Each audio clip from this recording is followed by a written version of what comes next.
Welcome to the Ernie Chambers Show.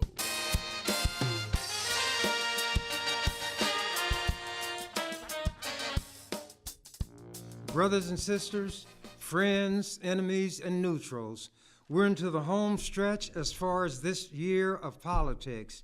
I think people need to understand how important it is to vote.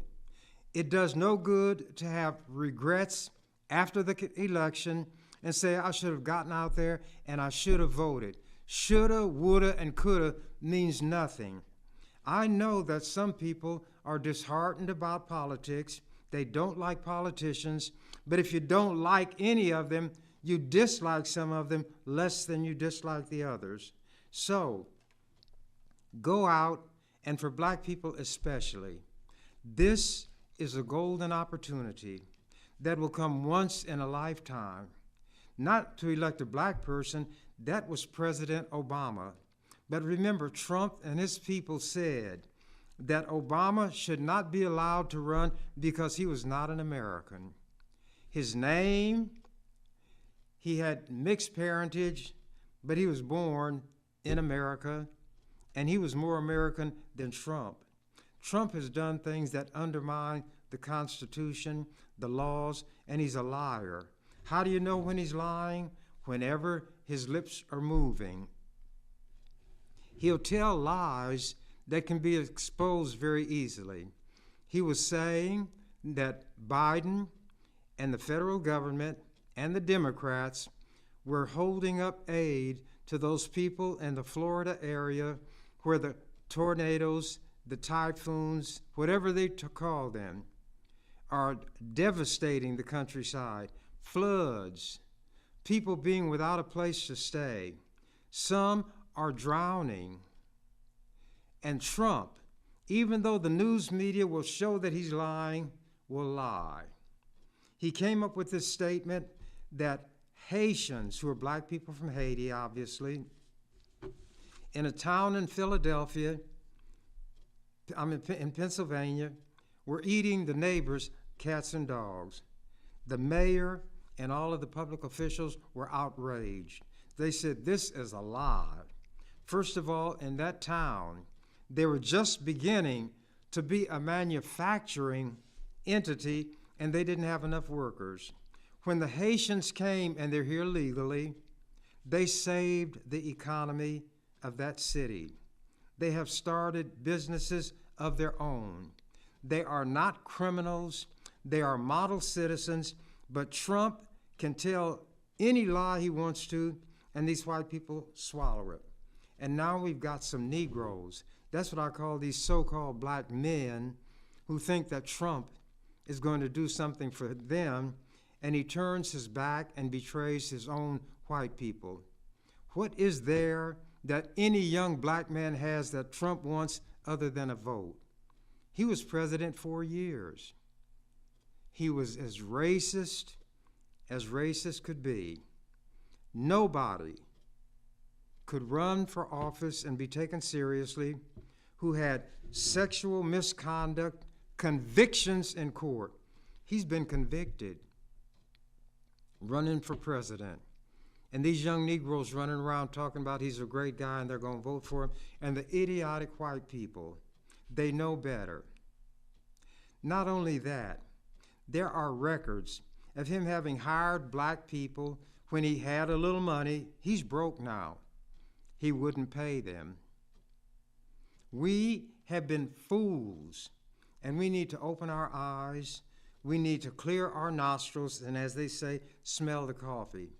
This is a once-in-a-lifetime opportunity. And the difference between Kamala and Barack, obviously, is that she is a woman. Our mothers were women. This woman was a prosecutor. She was the friend and protector of victims. She did not bring false charges against anybody. Nobody accused her of being an overzealous prosecutor. She was fair. She applied the law, and she applied it without fear or favor. If somebody was brought in by the police and the evidence was shaky, there was no prosecution. She was elected the Attorney General of California.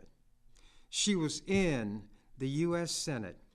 And this, I'm not going to call him a cracker, because I don't want to offend the people who are called that, because he would be a shame to them even. He said she did not even acknowledge being black. He said she discovered that when she decided to run for president. He didn't realize she had gone to a black college. He didn't realize that she had joined a black sorority. Everybody in California, everybody who knew about her, realized that she was a black woman. Some of her ancestry is Indian, in the country of India. We, as black people, don't know who is crawling around in the branches of our family trees. There are some black people called black because they identify themselves that way, but they could go to a Ku Klux Klan meeting and nobody would bother them based on their complexion. So this silliness that white people swallow should not infect us. He has a judgment against him for the way he lied about this woman and defamed her that he cannot pay. If he's a rich man that he claims, why can't he pay it? He hasn't got money. This man is a convicted felon. He violated federal law when he stole those documents from the White House. You don't accidentally walk away with that much classified material. But white people say, well, they're after Trump, they ought to be after him. He is as close to a scoundrel, a scallywag, a carpetbagger as I can think of, but I wouldn't call him any of those because I would be defaming all of those. Suppose I had convictions of felonies on my record. I couldn't run for the legislature. And he'll get up there with his ugly self, and he'll say, she's ignorant, she's dumb, she doesn't know anything. She knows more in her little fingernail than he knows in his whole head, and her little fingernail doesn't know anything. But at any rate, my saying these things is not going to make people change their mind. It's not going to make our Uncle Toms change their conduct. But if I'm going to speak at all, I'm going to speak what I believe and am convinced is the truth without fear or favor. I was one of the most hated people in this state when I was in the legislature, but I was also one of the most respected. When the farmers found out during the farm crisis that I knew more about the farm problems than they did. See, they were just rolling along, plowing, going into debt, borrowing more than they could pay, and the bankers would foreclose and take their property, take their equipment. They didn't know what was going on around them. You know why I knew so much? I can read. I understand English. And just incidentally, I have a law degree, but I read a tremendous amount of history. I read the newspaper. I watch the news. And I don't use any of the high-tech electronic gadgets, the old-fashioned way. It may take me a little longer, but I get there, and I see more along the way as I travel there.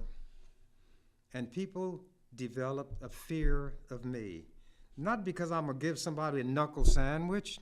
Some of them would rather I go upside the head with a fist than to whip them verbally in the way that I did. Is this boasting? If that's what you want to call it that. I call it not acting, but facting. And our situation is too serious and grave for us to be running around here talking about we're going to support Trump and you're not going to support Kamala Harris. I'm running as a write-in candidate. If you want to vote for me, you will see when you get to the legislature on the ballot, District 11, the name of the current person in office will have his name there. But there's a line below that. That's where, if you want to vote for me, you write my name, you can print it, spell it correctly. And then there's a little square next to my name, and you put an X in it. You have to write my name or print it on the line, then check the box next to it. And we'll see what we shall see. And we won't know until the last ballot is counted. And as I always told people, the legislature was neither my wife nor my life. It was something that I did. While being in the legislature, I was given tools with which to work that I didn't have as a non-member. And I used those tools to help the people who were on the outside, the unpeople, the non-people, those who had no friends, those who had nowhere to turn, anybody who had an issue that fell within the area of what it was that I promised to deal with as a senator. I would help them. And mine went beyond just what technically a senator or any politician is expected to do. I genuinely accepted as my measuring stick how would I want to be treated if I were situated as this person is being treated. Would I want somebody to look down their nose at me? Would I want them to treat me like I'm a dog who would eat scraps? I don't have a name. I'm a hey you or boy or some term that would degrade me even further. When people don't have things, they feel badly enough already. Why will we kick somebody who is down? Why will we act that somebody who has been dealt a bad hand had that bad hand because they did something wrong? And if they did something wrong, from my standpoint, it's not for me to correct them. My job is similar, this is an analogy, to the way a doctor operates. If a person is brought to the hospital and comes to the emergency ward, seriously injured, the doctor doesn't say, by the way, what political party you belong to? What church do you go to? Where do you work? Are you married to somebody of your own race? Are you a queer? Are you a faggot? Or do you belong to that LGBTQ plus community? Look, all of those are tack-ons. Everybody born of a man and woman has a basic human dignity. And that dignity should be respected. We degrade ourselves when we degrade somebody who needs help and we look the other way. I was not able to do that. And I would be criticized for it. But I didn't go into the legislature to please people. Everything I did was an open book. If they didn't like it, I would tell them. I used to do a program on Cox, and the mayor and Ben Gray and some of those people didn't like the way I talked, and they got that program, it was Channel 2, shut down. Did that make me an enemy of theirs, an enemy to them? Well, they might have been enemies to me. But if one of them needed help, I mean genuinely, and I could provide that help, I would give it. A friend of mine said, "You mean you'd help Ben after what he did to you?" And I'm not going to tell you all of that. Some people know. I said, yes, I'd help him, but I'd help him with my back to the wall. That keeps you from being stabbed in the back. We should be, as the Bible says, as wise as a serpent, yet as harmless as a dove. There's a song that Rod Stewart sings, Forever Young, and I wish I could remember it. It says something like, may the good Lord be with you down every road you roam. May sunshine and happiness follow you when you're far from home.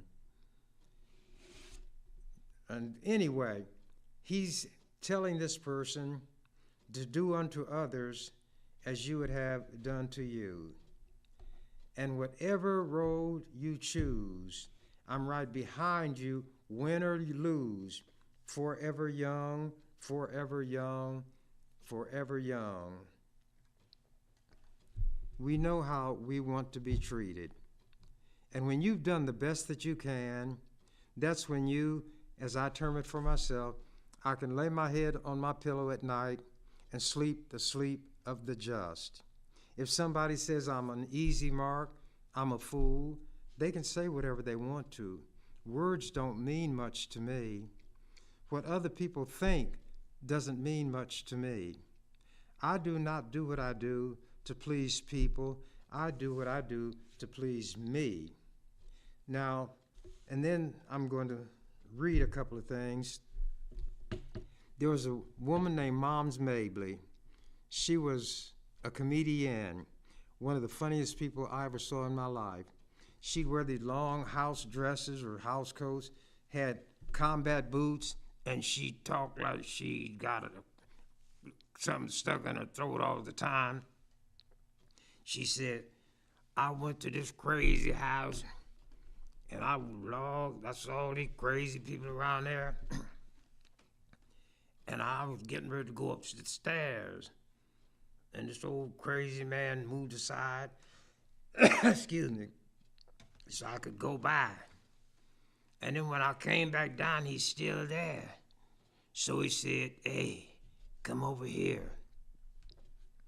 I said, man, what you want? He said, come over here and put your ear against that wall and listen.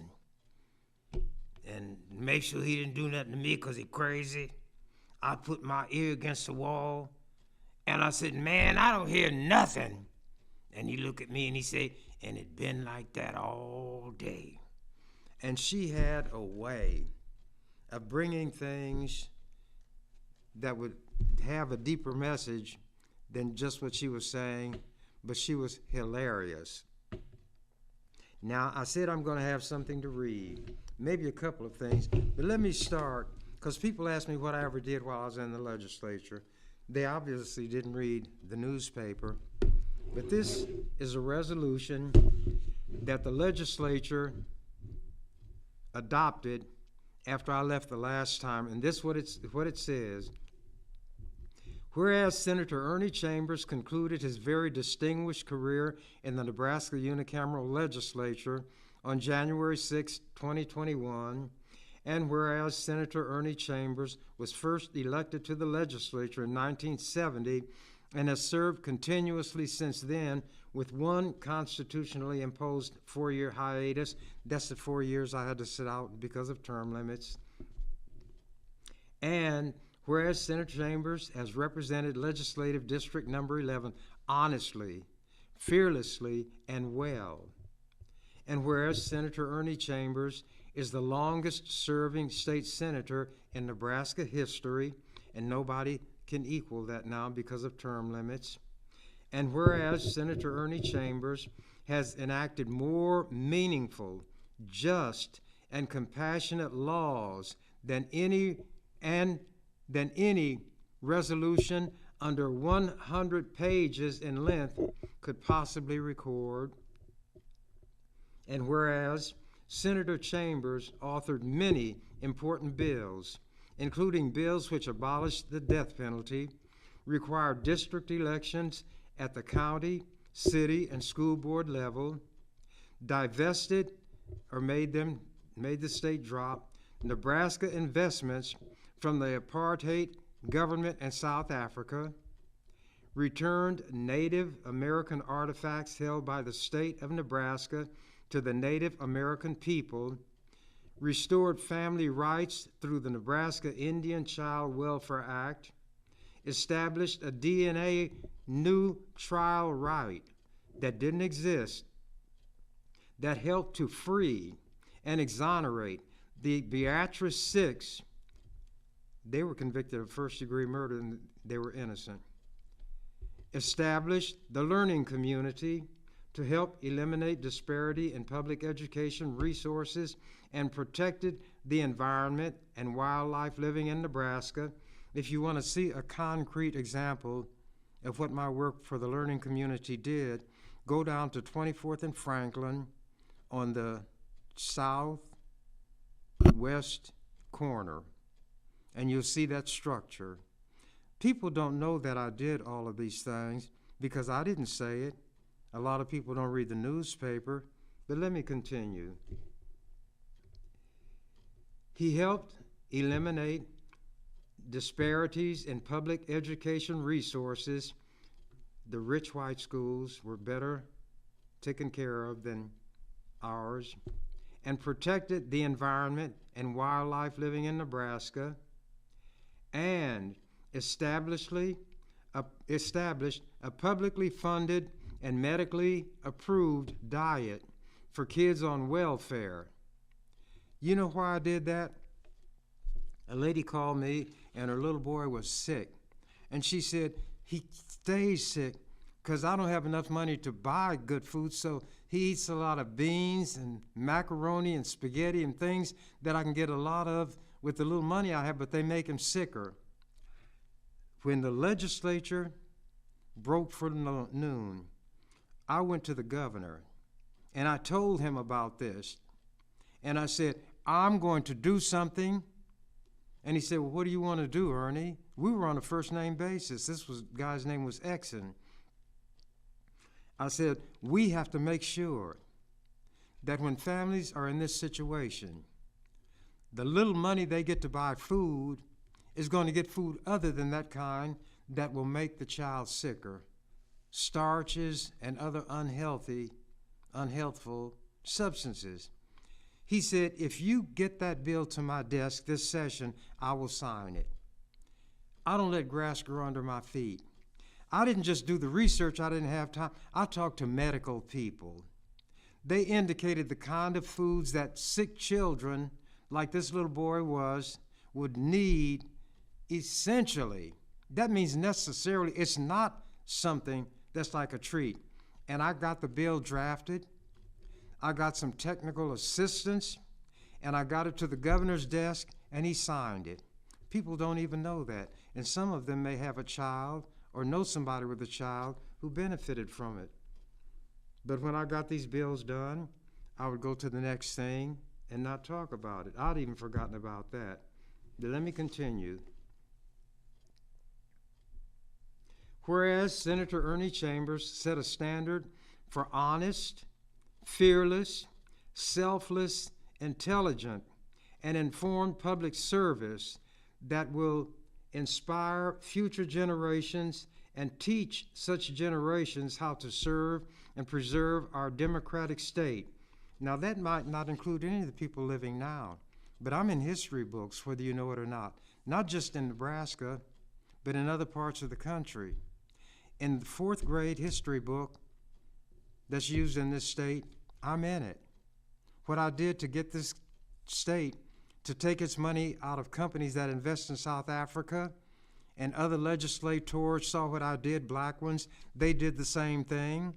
And in South Africa, the important people said that's going to start a bandwagon effect, and pretty soon we're going to be in trouble because without these states investing their money over here, we're in trouble. Well, that's exactly what happened. In the South African, the racist government collapsed. Nelson Mandela was elected president. Nelson Mandela knew who I was. Well, I am. Now I'm not going to go into a whole lot of, I was mistreated, gave a speech at the University of Nebraska the university snubbed me.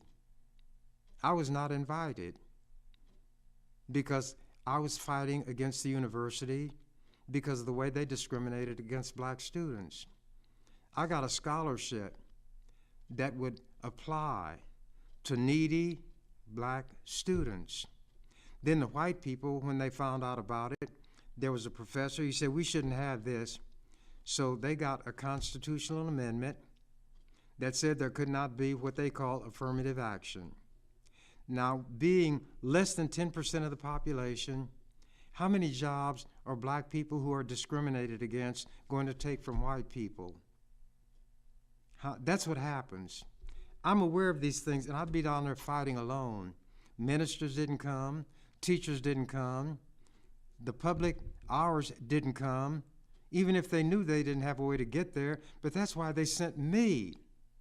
They sent me because they knew what I would do. They knew I had something in my head, and they knew I was fearless. I was relentless, and I'm not going to let anybody frighten me and make me shut up. If they tried to make me shut up, I talk louder. And then I tell them, you can say what you want, but don't put your hands on me. I didn't run from the police. I ran to and after the police, and I've got the records to show it. But I also have an arrest record longer than Jesse James. But if I was convicted, I couldn't have gotten in the legislature. I was falsely arrested numerous times, one time on the steps of the barbershop for looking at a cop.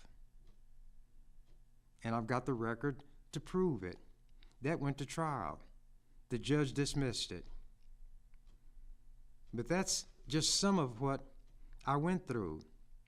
And that's why I know what happens to black people, because it happened to me. But I was not a whiner. I was not a crier. I was not a complainer about what happened to me. But I would do whatever was necessary that was in my power to help us, and I helped those of us who couldn't stand me. I didn't go to church, but I didn't do anything against people who do. It's up to them to live their life the way they feel they ought to. I'm not a judger or a divider over people.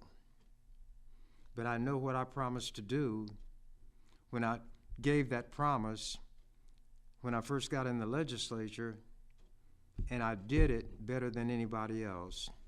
And the records are there to prove it.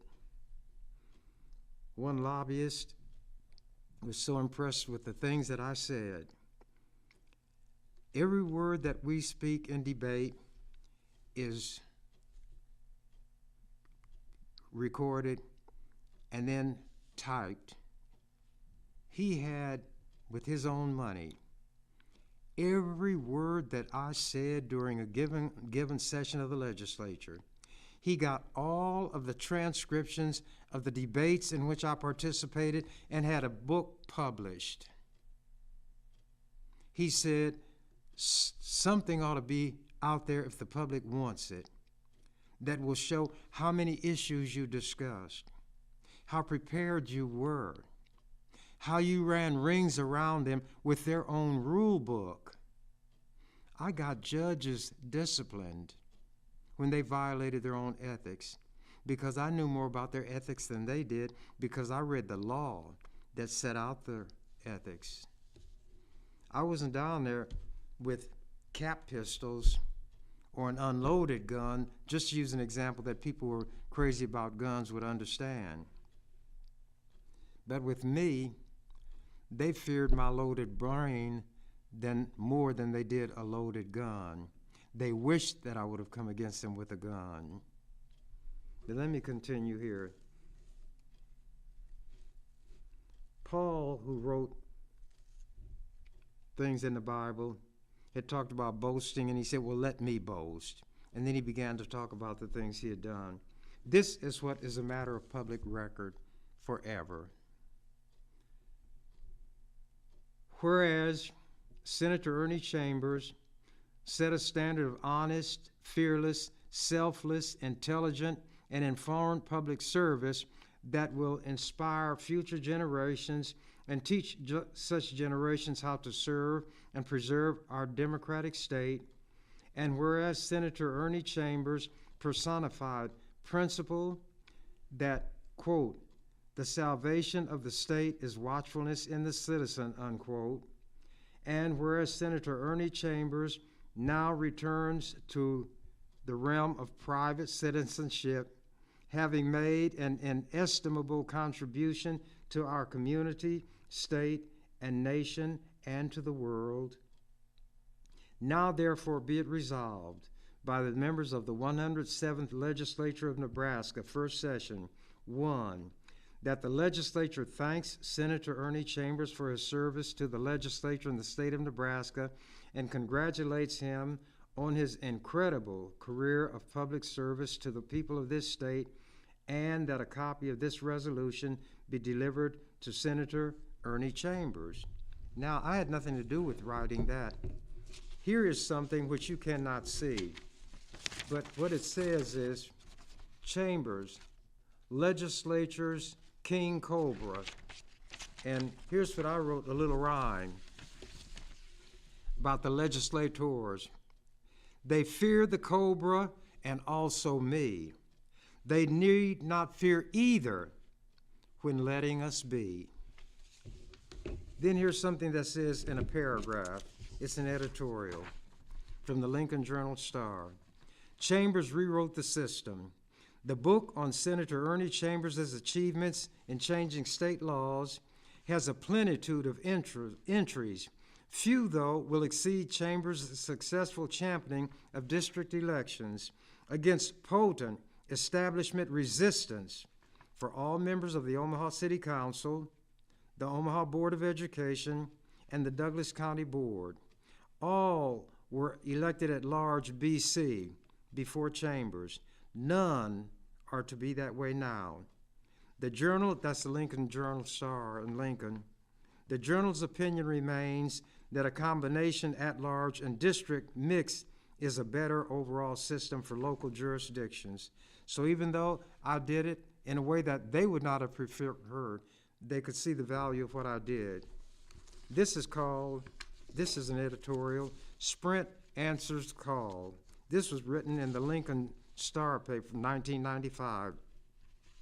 Thanks to the pugnacious State Senator Ernest Chambers, about 11,000 Nebraska telephone customers can collect calls from people who use Sprint as their long-distance carrier. Sprint had put a block on some people so they couldn't collect calls.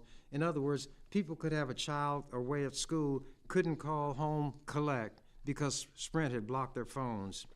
Last year, Chambers filed an official complaint with the Nebraska Public Service Commission after learning that Sprint had blocked collect calls to his office for no apparent reason. Sprint could not come up with a reason for the block. The Chambers fussing uncovered a small can of Sprint worms, thousands of other customers with similar unaccountable blocks on their phones. Quote, obviously, your involvement benefited numerous people across the state, unquote, said a letter to Chambers from the commission. Sprint subsequently agreed to lift all of the blocks, more than 10,900 of them. Now, a Nebraska ET can call home, even collect, no matter what long-distance companies are involved, thanks to Ernie Chambers. Then, here's an editorial that was from the other Lincoln paper. Chambers sprints to the rescue. Senator Ernie Chambers of Omaha was not alone when Sprint placed a block on his Capitol phone, so he couldn't collect calls.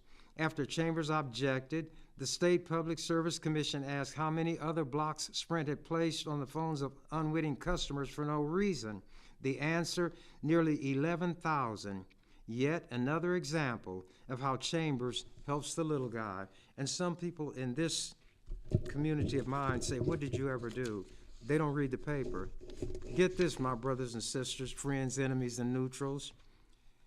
This was from an editorial in the Omaha World Herald.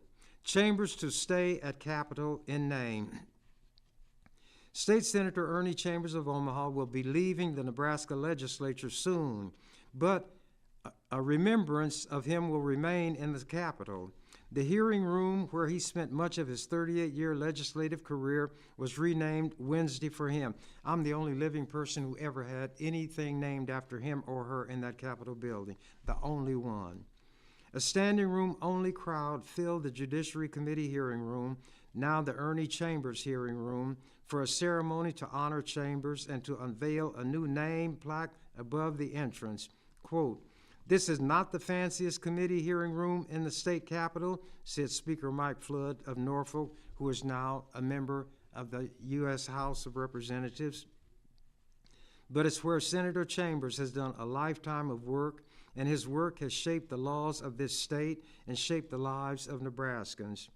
Chambers showed up in his trademark sweatshirt and jeans carrying Nicole, the white toy poodle belonging to his longtime aide, Cynthia Granberry. Among the crowd were his daughter, Gayla Chambers, grandchildren, Lauren and Blair Chambers, and his older sister, Nettie Johnson. Brenda Council, who will succeed Chambers in representing North Omaha's District 13, but it's District 11, was there. So were several current and former state senators, lobbyists, legislative staff, community members, and activists.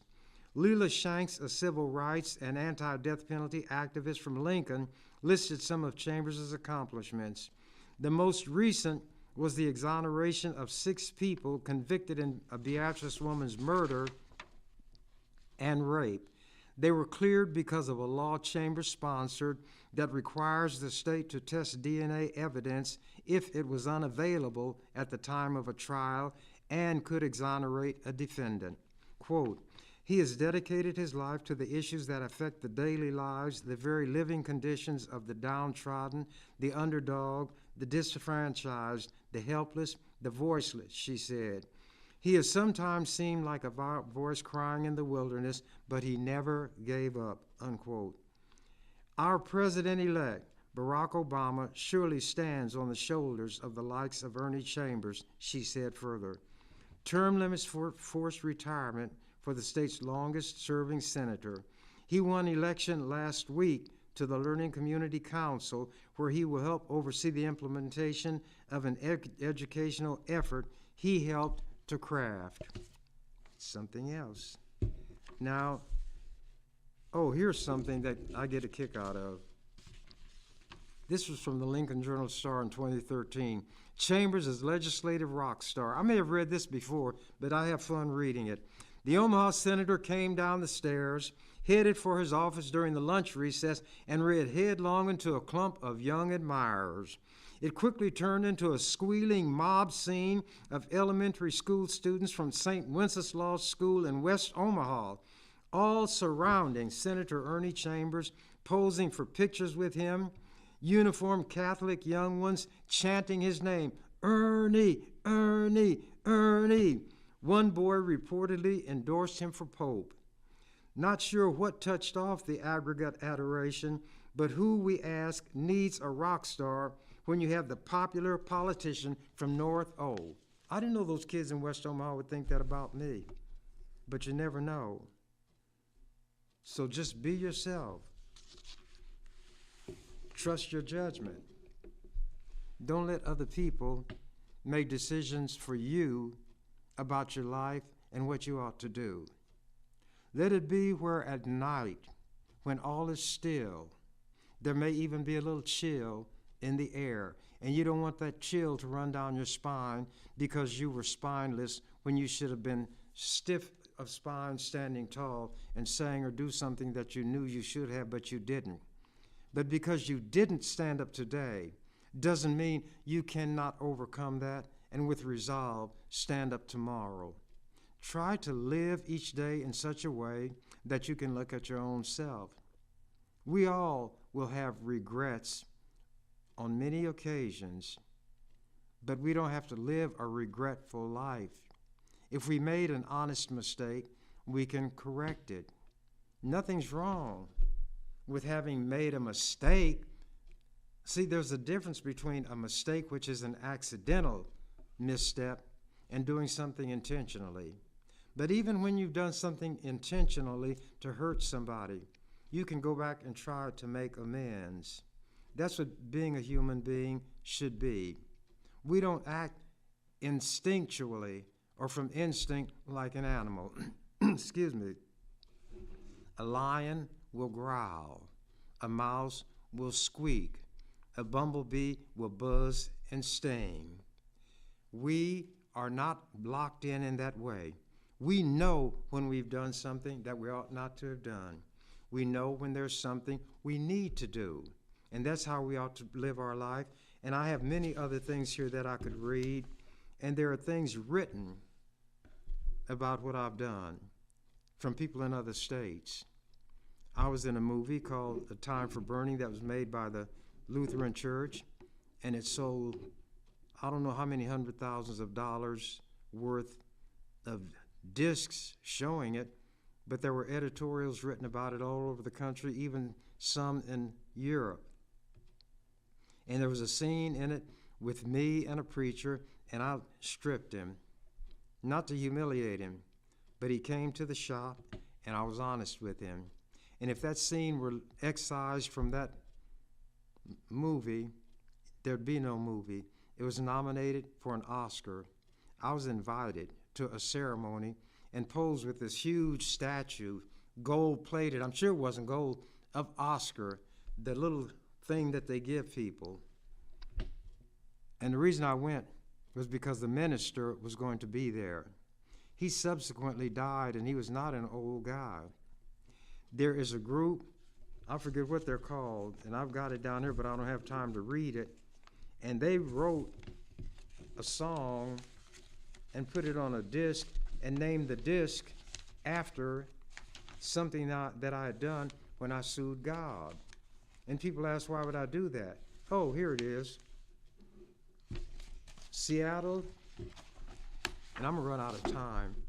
Seattle punk band releases Ernie Chambers versus God. Virgin Islands is a punk band from Seattle. Its debut album on Tuesday called, of all things, Ernie Chambers versus God. So how did a band from Washington come to do a politically charged record named after a Nebraska politician? The answer, Michael Jaworski, the band's singer, guitarist, and primary lyricist, was born and raised in Omaha before moving to Seattle 13 years ago.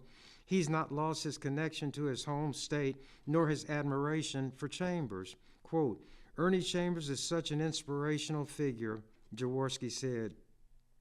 I've always been drawn to him as a political figure. He's kind of like the punk rock politician.